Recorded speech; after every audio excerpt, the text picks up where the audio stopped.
সবার চাহিদার phone techno Camon 40 pro ইতিমধ্যে চলে আসছে। যারা আগে আসবেন তারাই কিন্তু এই টেকনো ক্যামন 40 প্রো নিতে পারবেন।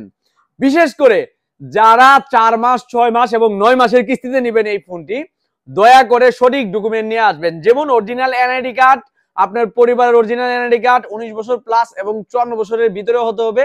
আর আপনার বিকাশের সিমটা সাথে নিয়ে আসবেন। আর হচ্ছে মাত্র 15% ডাউন পেমেন্ট দিলেই কিন্তু 4 মাস 6 মাস এবং 9 মাসের কিস্তিতে নিতে পারবেন। আর যারা ক্যাশ নেবেন তাদেরকে তো কোনো কিছু লাগবে না, টাকা নিয়ে আসবেন আর মোবাইল নিয়ে যাবেন। তো আমি আবারও বলে দিচ্ছি, স্টক সীমিত, যারা আগে আসবে তারা আগে পাবে। কারণ আমরা কিন্তু অলরেডি 2 থেকে 300 পিসের অর্ডার দিছিলাম, আমি কিন্তু মাত্র অল্প মাল পাইছি, অনলি 10 পিস। বাকি মাল আরো পরে আসবে ধাপে ধাপে, যেহেতু আওয়াজ শুরু হয়েছে তাইলে আস্তে আস্তে সবাই পাবেন ইনশাল্লাহ। তবে যারা এখন বর্তমানে আগে আসবেন তারাই এই মোবাইলটি নিতে পারবেন। ধন্যবাদ, ভালো থাকবেন।